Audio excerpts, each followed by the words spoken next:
It's your boy, Disabled here, filling in for the Versace Stoner for this special episode for another episode of VSW.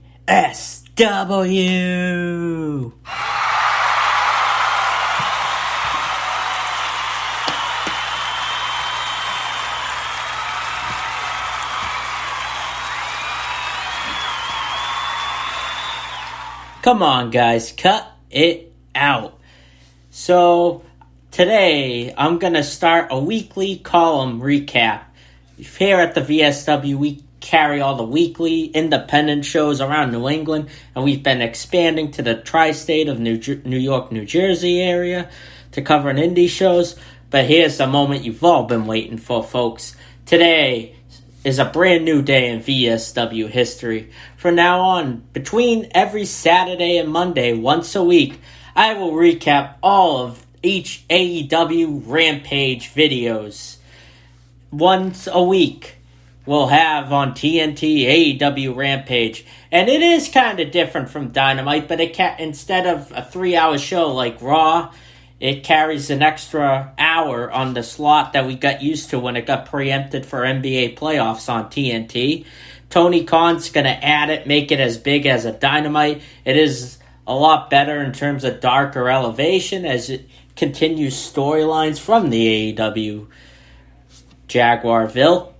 And today, I'm going to recap not only the Rampage and give it a grade, but I'm going to go over a little bit each week about the rankings for the 3 titles, AEW's women's titles, the tag team titles, and the men algorithm to determine who gets a TNT title shot or an AEW world title shot.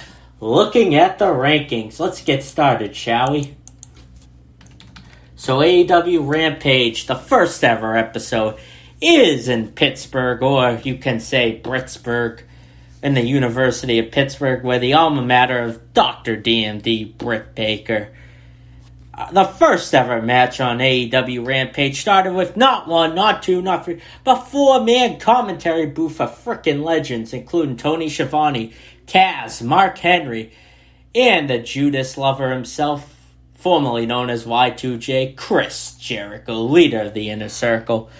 I think the 4-man commentary might have been a little too much for this, but I can see where they were going, as you had Taz as the heel, Mark Henry as the moderator and insider, and you got Jericho cheering for the faces, and Tony Schiavone's just being Tony Schiavone, you know. But anyways, I really love what Tony Khan's been doing for AEW, especially now since hopefully a lot of this pandemic is behind us in terms of lockdowns and having empty arenas. I really hope we don't go back because they lost a ton of momentum, but they still delivered throughout the pandemic. Right before the world shut down, they were going to have a Rochester Dynamite, which would have had the debuts of the late, great Brody Lee, who revealed himself as the Exalted One of the Dark Order, and you got Broken Matt Hardy debuting, but they debuted at an empty Daly's Place instead, and you would have had that epic blood and guts encounter between the Elite and the Inner Circle, which the roles are reversed now. The Elite are the faces, and the Elite are the heels, and the Inner Circle are the faces. It was the other way around pre-pandemic.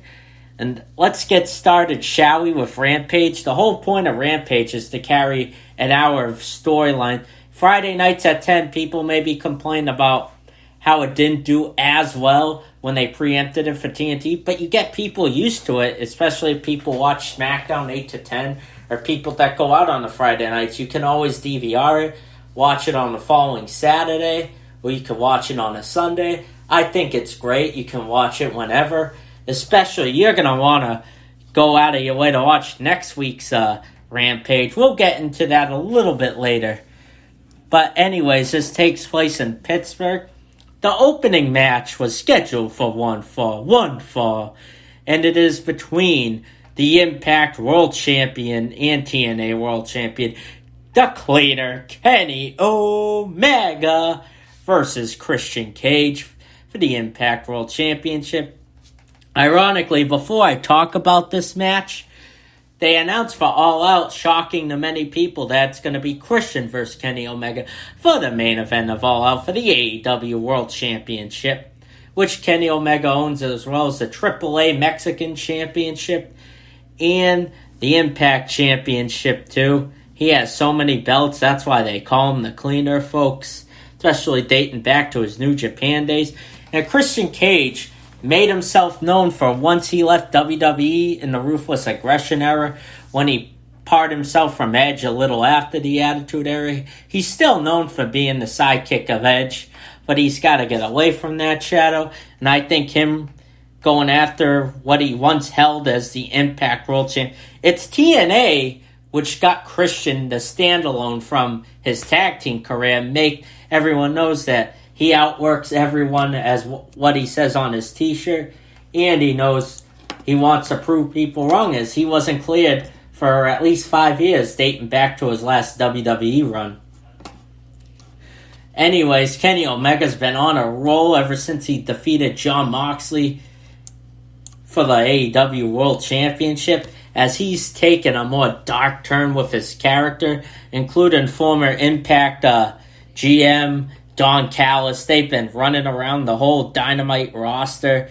They've been up to their old tricks, getting the Good Brothers, Gallows and Anderson from Impact to help them with their dirty schemes, even getting the Young Bucks to abolish their tag team personalities and make them more cheats and darks, as the Elite's been running Rampage, as you got the Young Bucks finally claiming the AEW World Tag titles.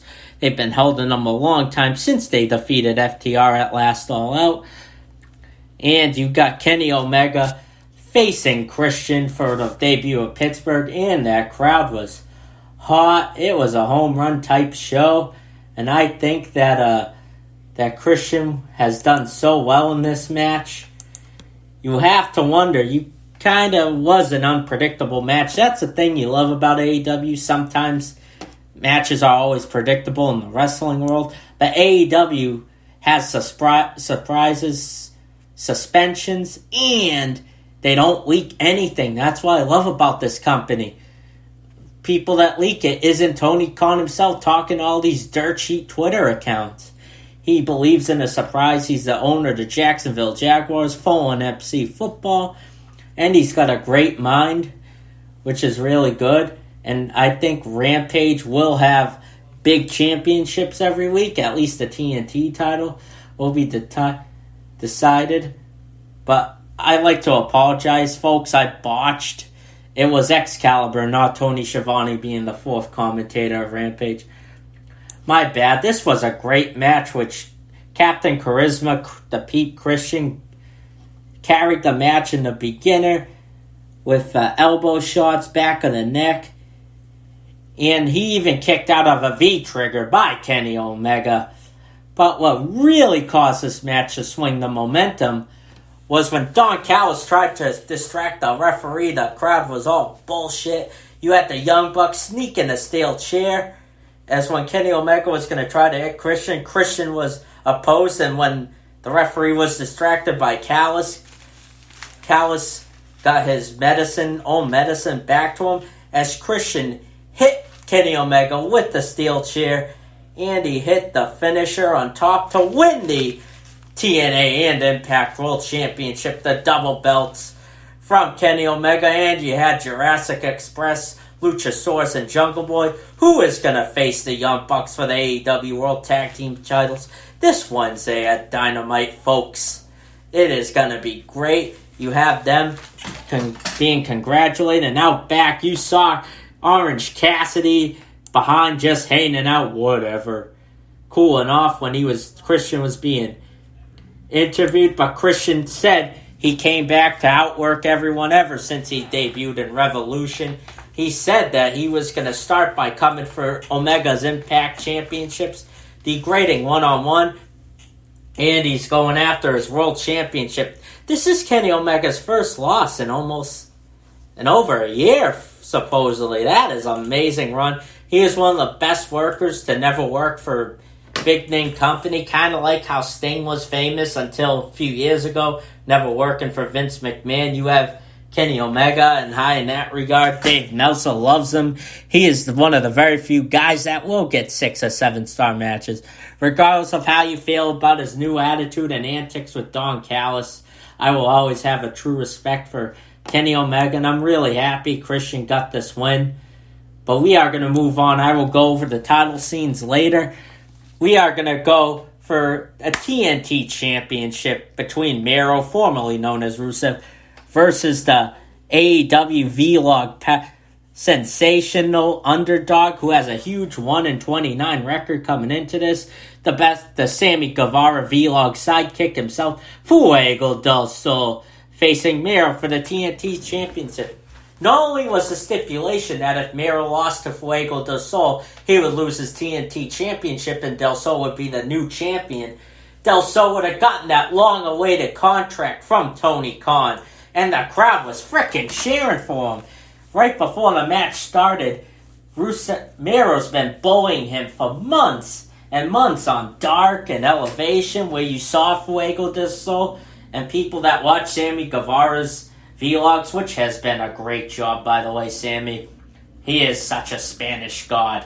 And I love the fact that Fuego Del Sol's always been charisma. He started off with not 1 before the bell ring, not 2, but 3 tornado DDTs to start off the match between him and Miro, as he almost got Miro counted off, in the crowd, and the terrible towels were going nuts in Pittsburgh.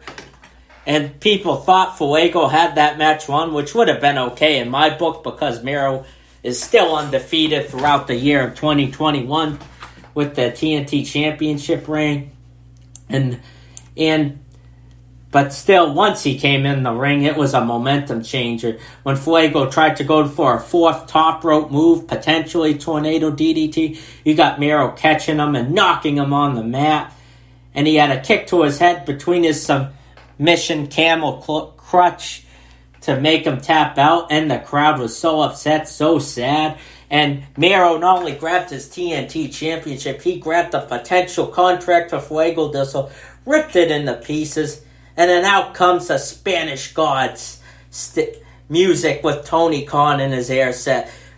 But what looked like a clipboard, the crowd was going nuts. And Sammy Guevara, since it was his best friend, wanted to get their contract. Because the Fuego Del Sol story is, no matter what your record is, as long as you captured the hearts of the wrestling universe, you will always be a winner in his books. That's what Sammy Guevara said, something similar to that.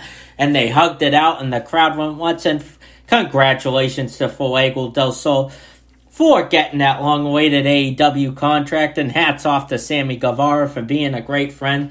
That was an emotional caster in the middle of the show. And now, before we go over the TNT title in the future, we will go on to the main event of the evening, the face of Pittsburgh, the former alma mater, the current AEW Women's Champion, alongside with Rebel, is Dr. DMD, Britt Baker, defending the title against Red Velvet. What was a great women's match. And the crowd was enormous for frickin' Britt Baker. Enormous. And Mark Henry started off before they went in the ring, being the moderator, like I said at the beginning of this broadcast. And the crowd in Pittsburgh's went nuts, went root for the terrible towel. You would think Britt Baker would have been a Troy Polamalu, a Juju Smith-Schuster, or Ben Roethlisberger, or Sid the Kid Crosby, the way she was ovation at Pittsburgh, Brittsburgh per se. There was so much DMD chance. There's no way Red Velvet could have won this. And Red Velvet did have a great showing as she tried to take advantage of Britt Baker's injured wrist. And she tried to use Britt's signature lock draw, which got heavily boozed for the amazing standout of Red Velvet. Well, she did land a moonsault on Britt Baker. Rebel got ejected from the ring when she tried to help her friend out. But the thing is that Britt Baker, after she kicked out of the super kick, she used her lockjaw herself, and it had the title retained. And she was trying to attack Red Velvet But here's what the click is. This gives me Stone Cold and Bret Hart type vibes from WrestleMania when there was the double turn. You had Britt Baker being a heel most of the pandemic as she was face coming into Pittsburgh, as you had her on Dynamite having her talk with Tony Schiavone and having Red Velvet come in and attack her, and it changed to face. And here's why. Is because a returning English, British, New Japan sensation, Jamie Hunter, who hasn't appeared in Dynamite in over 2 years, returned. Not only did she attack Red Velvet, which Britt Baker was trying to do, and Chris Statlander ran in and prevented that, but you had her attack Rebel, and Britt Baker was okay with that. And you had her attack Red Velvet, and Jamie Hunter handed up Britt's arm to end the inaugural Rampage in Pittsburgh. A lot of people were shocked because they all thought Britt Baker turned face. Maybe it was just in Pittsburgh that she was going to be cheered no matter what. But anyways, there was a double turn. You're going to have Red Velvet want some revenge. You get Jade Cargill in the title picture, represented by Smart Mark Sterling. And you got Chris Statlander, who's undefeated. I was shocked to see how it ended. It had the cliffhanger moments. Rampage isn't just your WWE superstars when they tried to launch it, having guys, and then it became a place for jobbers. It's a place for people to carry on storylines that don't get the spotlight to shine in Dynamite. I would love to see one high-profile women's match a week on AEW Rampage because they get lost in the shuffle in Dynamite. I know Kenny Omega was trying to change that. But I loved the first episode. And Tony Khan's right. Everyone delivered. I give it an A+. The matches may have not been able to be too long since it was an hour episode. But they make a point of what every short match should be like. Carrying emotion. Carrying the storyline. As I cannot wait till next week for the first in. I'm not going to say his name. I know everyone on the internet's been talking about this for a month. But a certain pipe bomb talking Second City Chicago savior ready for his first dance next week. I sure as hell hope so. But us at the VSW got VIP, got tickets for All Out. And Tony Khan, if you're listening to this, re-release Saturday VIP because I was on the computer having the Eventbrite tab for 3 freaking hours and I had no luck. There's no way they all sold out because you had super fans that go to every AEW show before StarCast, even though it will be me and the Versace Stoners' first ever AEW pay-per-view trip, and it's going to be memorable. I can't wait to meet a bunch of you, as this was a great Rampage, and this should carry on the momentum. Will the Second City Savior and someone that calls himself the best in the world, Cookie Monster, I will not say his name because I'm going to trigger you people on the internet, will he return? And please release more VIP tickets. Hats off to all the AEW guys. Congratulations to Fuego Del Sol for his contract, and Britt Baker for carrying the first ever Rampage women's main event in history. As I will look forward to preview guys all out, and next week I will go over all the title pictures and the current weekly rankings. They update once a week. This Sable out.